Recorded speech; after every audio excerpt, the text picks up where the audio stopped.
Hello, everyone, and welcome back to our YouTube channel, The Art of Prosperity. I am John.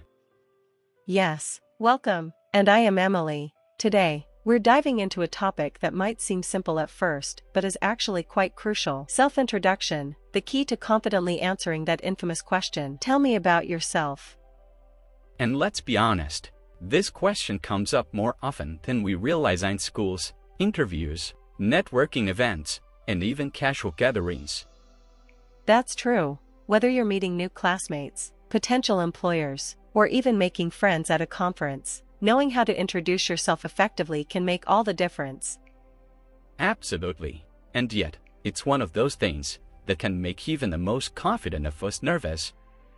Oh, definitely. Personally, I've found that a well-prepared self-introduction not only eases anxiety, but also leaves a strong first impression. Which is why today's podcast is all about helping you craft a self-introduction that's clear, engaging, and tailored to various situations. By the end of this episode, you'll not only have a polished self-introduction, but also the confidence to deliver it naturally. So, let's get started with the basics. The first step, of course, is a greeting. A greeting sets the tone for your introduction. It can be formal or informal, depending on the context. Formal greetings include phrases like hello, good morning, or good afternoon. These work well in professional settings or when meeting someone for the first time. And informal greetings, on the other hand, are more casual. You might say hi, hey, or even what's up. A quick tip here, choose a greeting that feels natural to you. Authenticity goes a long way in making a good impression. Once you've greeted your audience, the next step is to introduce your name. This can be as simple as saying, "I'm Sarah," or "My name is Sarah." If you're in a formal setting, like a phone call or a presentation, you might say, "This is John speaking," or "This is Sarah." And don't forget to speak clearly and confidently. Your name is an important part of your identity, so own it. Now, after stating your name, you can share a bit about your background. This could be where you're from, where you live, or even where you grew up. For instance, you could say, "I'm from Bedfordshire," or "I was born and raised in France, but now live in Sweden." And if you've moved around, you can add details like, "I grew up in London, but now live in New York." Adding context about your location helps create a personal connection, especially if the listener can relate to or is curious about the places you mention. Speaking of connections, you might also want to include your professional or academic background. For example, you could say, "I'm a software engineer specializing in web development," or "I'm currently studying marketing at XYZ University." And if you're at a networking event, mentioning your role or area of expertise can open up opportunities for further conversation. That's a great point. You can also add a brief note about your hobbies or interests to make your introduction more relatable.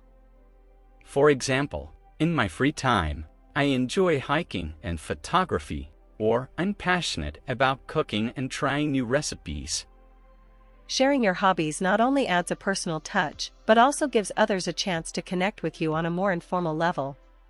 Another important element is to mention your goals or aspirations, especially if you're in a professional or academic setting.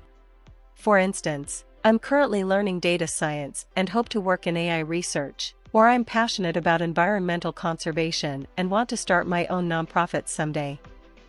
This shows that you're focused and motivated, which leaves a lasting impression. And here's a pro tip. Always tailor your introduction to the context. For example, your self-introduction at a casual gathering will likely be different from one at a job interview. Exactly.